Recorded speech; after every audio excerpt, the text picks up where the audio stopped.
Morphegenix podcast is it's a podcast that interviews or talks with and has discussions with people in the agribusiness as well as the food industries.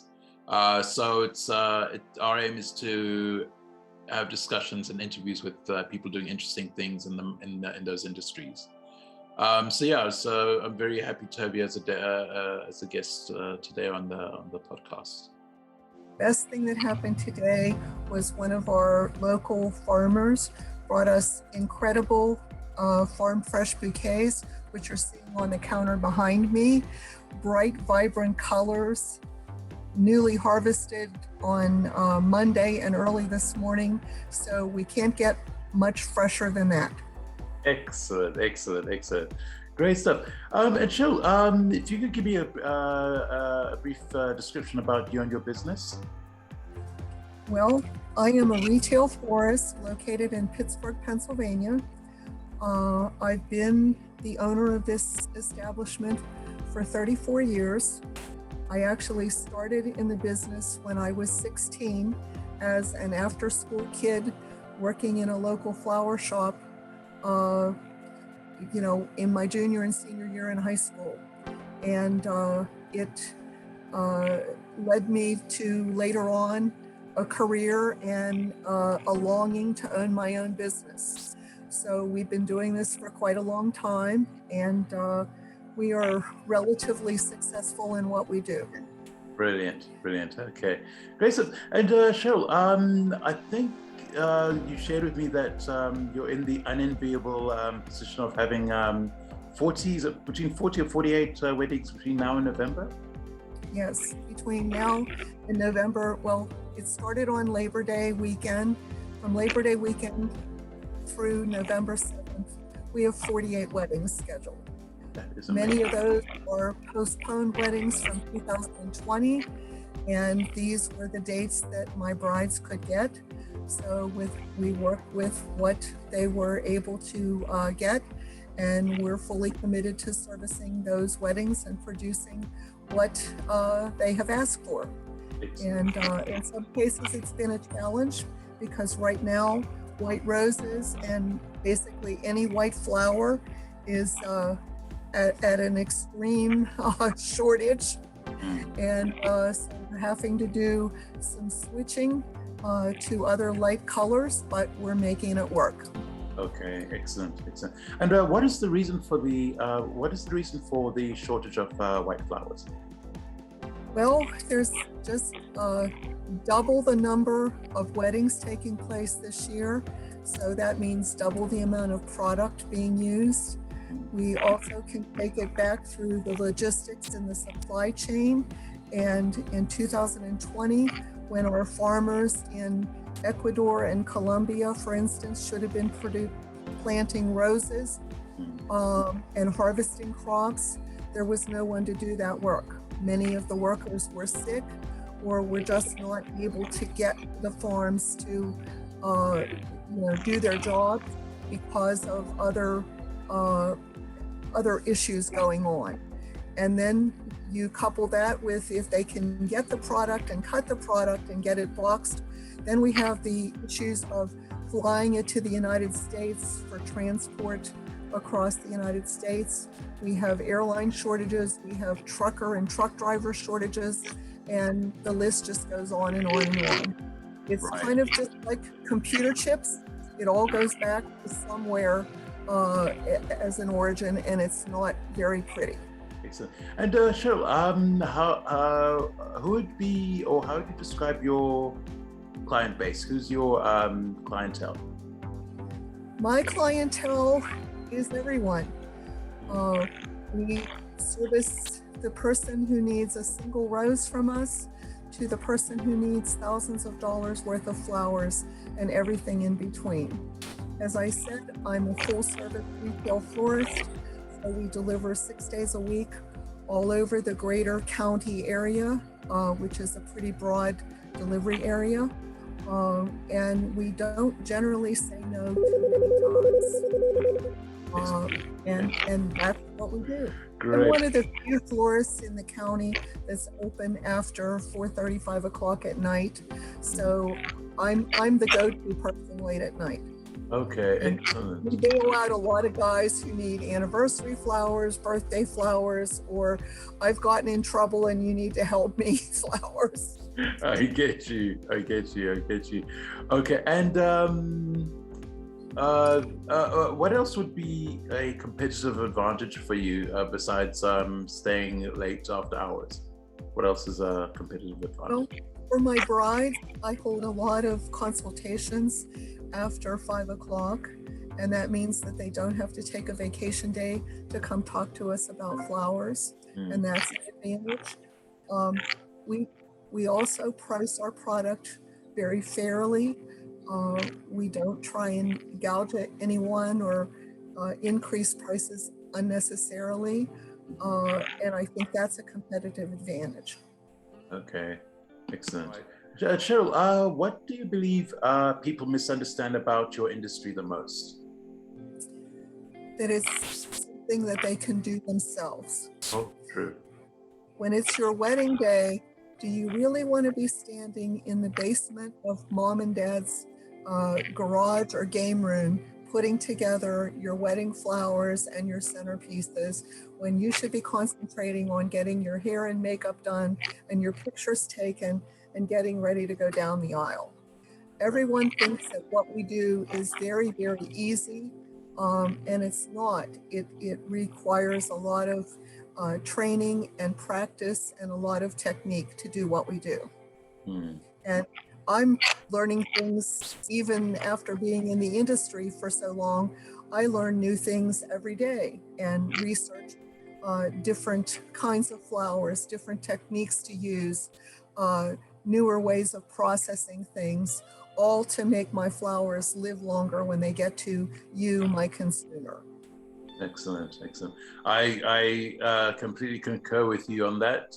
It's the same with recruitment and executive search. A lot of companies feel that they can do it themselves rather than concentrating on their own business and their own KPAs. Something that they can think that they'd be able to do themselves.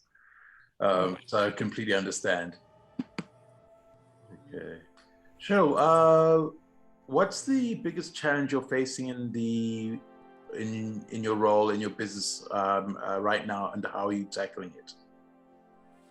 Well, one of the biggest, we actually have two big concerns right now. The first is the supply challenges that we're facing, because there are shortages in everything that we use. It doesn't matter whether it's flowers or glass vases or wicker baskets or paint. Products are just not available, and we've had to scratch our heads and come up with alternate things to use. So that's one challenge, and I face that every day. The second challenge is the number of employees that we need to work in our business. We are constantly recruiting and looking for new blood, new helpers to be able to train them to work in our business. There were a number of flower schools across the United States, and unfortunately, a number of those have gone out of business. So we're finding more and more, especially in the northeastern part of the United States, that we have to train people on the job. We have to take someone who has that creative eye, who has some good common sense, and basically train them on the job. I see. Finding someone today who is willing to, do the work, it's difficult. And I'm not the only industry facing that. I realize that. Absolutely. What else is a challenge for you in the business, Cheryl? Just getting all the work done right now.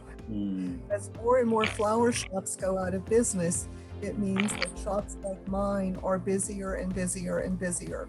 And we have to anticipate that level of busyness and staff up and make sure that we have product to sell.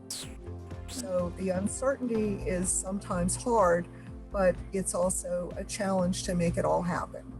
Right, okay. I see. Are there any other challenges that you're facing in the role of the business right now? Any other challenges? Watching some of our hotels and major corporate accounts struggle. Some of them are coming back, some of them not coming back. And we are heavily invested in the wedding and special event industry, in addition to being a regular retail florist. As I mentioned to you yesterday, this year we'll produce probably close to 200 weddings. We usually average 140 to 150. So it's going to be a busy fall for us. And how that's going to carry over or carry forth in 2022 and 2023, it remains to be seen, but we're anticipating it being very busy. Excellent. Okay. All right. Excellent. Tell me, Cheryl, did you always want to be a florist? I'm not sure how to answer that question. My grandmother, my mother's mother, was a farmer, and she taught me and instilled in me a love of beautiful things and a love of growing. She could actually take and make a mud ball on the bottom of a rose stick, stick it in the ground and put a jar over it, and in 2 weeks we would have a rose bush growing. She was very savvy when it came to stuff like that. And she taught me a lot about growing. And as I worked in the flower shop when I was 16, it really sparked an interest in another creative side of me. I'm left-handed, and the lady that I trained under was just amazed that I could mirror image her. That was not something that she expected to see in a 16-year-old. And so as long as I was willing to learn, she was willing to teach. But the flower industry in 1965 and 66 really didn't pay much money. I think I earned like around $2 an hour back then. So I left the flower business and went to work for big business for about 20 years and worked for major corporations who paid for my education. I went to school at night at the University of Pittsburgh, graduated in 1974 with a degree, went on to take master's level courses. And all the time, I just had kind of a burning desire to have my own business. And I looked for a flower shop, a gift shop, a greenhouse, something that I could be creative at. And lo and behold, I found a small flower shop that was affordable that I could buy. And that's what we did. And we took over Parkway Florist in 1987. Wonderful. And we've been raising it up ever since. Part of what I like about what I do is that I wear many hats. I'm the customer service person. I'm the salesperson. I'm the purchasing agent. I'm the delivery router. I'm very concerned with how we package our product because it's a present. I want it to look nice like a present. And the list goes on and on. Managing our inventory is a big part of my job. Making sure we have, the right stuff at the right time, but not too much of anything. And so I'm constantly juggling about 15 balls at the same time. And sometimes it's kind of a challenge. Absolutely. Okay. All right. And Cheryl, what makes you your company a attractive destination for a florist or a designer? Why would they want to join you and your company? Well, we don't turn work down. We have the ability to do everyday work as well as funeral work, as well as wedding work. Those are your three major categories that we work in. And if you're looking for a home to be able to be involved in a busy shop, then we're it. And we can find a place for you. Excellent. Okay. And in terms of tenure, how do you keep your employees engaged or working for you for longer? We try to treat them fairly. We also, we buy lunch for people on a regular basis. Usually at least once a year, we have some type of a thank you party or a thank you dinner for them. We have several paid holidays. We offer vacation pay. So we try to give them as much as we can. Excellent. Okay, great. And is there a high turnover of designers, florists in the industry? Do they? It varies from shop to shop. I have some designers working for me that have worked for me for a long time. And then I have the designers that are relatively new employees. So it really just depends. Okay. Excellent. And what is the biggest either career or business failure that you've had, and how did you and what did you learn from that? Biggest business failure would be trying to do too much myself and learning to scale back and learning to take and accept help from other people. And that's a constant struggle. When you own your own business, nobody can do it the way that you want it done. That's always the challenge. And so you've got to sort of bite your tongue and say, I need help. And this is what you can do to help me.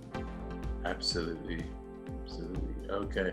And Cheryl, in your opinion, what are the 5 most important traits or strengths or skills someone would need to work in your industry or be successful in your industry or job? To be successful as a designer, they need to have an artistic eye or an artistic flair. They need to understand and know the principles of design. They need to realize that this is a job that requires hard work. We do a lot of hard manual labor, and you have to be prepared for that. You need to understand that this is not always a 9-to-5 job. Sometimes things run late. Sometimes we've got to come in and deliver early. That's all part of the job. Are you going to make $1 million at this job? Probably not. Can you make a good living at it? Yes, you can if you stick with it. Absolutely. And Cheryl, what underrated tools or what tools do you find indispensable for your job? Indispensable today is a computer and the internet. I can find anything anywhere as long as I have an internet connection. Sometimes it just takes me a little while. But I was one of the first people in Pittsburgh that shopped from the United States directly with the Ellesmere market in the early 1990s. And that was quite a feat because nobody else was doing that. And I would sit at my store at 11, 12 o'clock at night, and I would be talking to my broker contact in Holland at the Ellesmere market. And we would go through, what I was looking for and watch the clock bid down. And, he would grab the product for me. I would buy product on Tuesday, for instance, and it would be in my store in Pittsburgh on Thursday. Wonderful. No one else was doing that. I kind of don't stand back and wait for things to happen. I make things happen. Excellent. And I always Excellent. Okay. Great stuff. Well, Cheryl, thank you so much for your time. I really appreciate it. Just a bit about Morphegenix and the Morphegenix podcast. We are a podcast that showcases and highlights as well as interviews interesting people doing interesting things within the agriculture and agribusiness industries. It's an honor to have spoken to you, to have you on our podcast. And I'd say a part-time job out of what I do, which is what I love doing, because I think it's a wonderful thing to actually get to speak to people, get to know people, get to know inside of what's in their hearts, what's in their business, and what's in their plans for their businesses as well. As you said, everybody's got a story, and that's what I like most about what I do in terms of the podcast. My 5 o'clock young man, who is a hopeless romantic, and he's going to drive 2.5 hours to surprise his girlfriend tonight. That is incredible. Wow. I guess, I mean, it shows romance, and things like that are still important in your industry. And everybody has a story. Yes. And what I try to do is to relate to people and find out what that story is, so we can help them satisfy whatever need they have. Absolutely. No, it's a beautiful way of putting what you do, Cheryl. It really is. And if you could be remembered for one thing, what would it be, Cheryl? That I was kind. Nice. And that I tried to treat every customer that came through my door with kindness, and I tried to help them in whatever way that I could. Absolutely. But yeah, Cheryl, thank you so much for your time. It was an honor and a wonderful experience speaking with you. Thank you so much for watching. If you found this information useful, please click the like button, and please subscribe to receive new information from the food and agribusiness industry. Thank you. Goodbye.